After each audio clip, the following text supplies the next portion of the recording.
जाएंगे। કપરાડાના હુડા ગામે 13 મેના રોજ કરા જોડે વરસાદ પડ્યો। હુડા ગામ ગુજરાત મહારાષ્ટ્રની બોર્ડર પર આવેલું છે। હાલમાં ગુજરાતના જુદા જુદા સ્થળોએ માવઠું પડી રહ્યું છે। આ માવઠાના લીધે ખેડૂતોને કેરીના પાકમાં ઘણું નુકસાન ઉઠાવવું પડી શકે છે।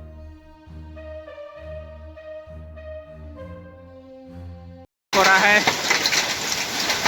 ये हमारा टेंट की हालत।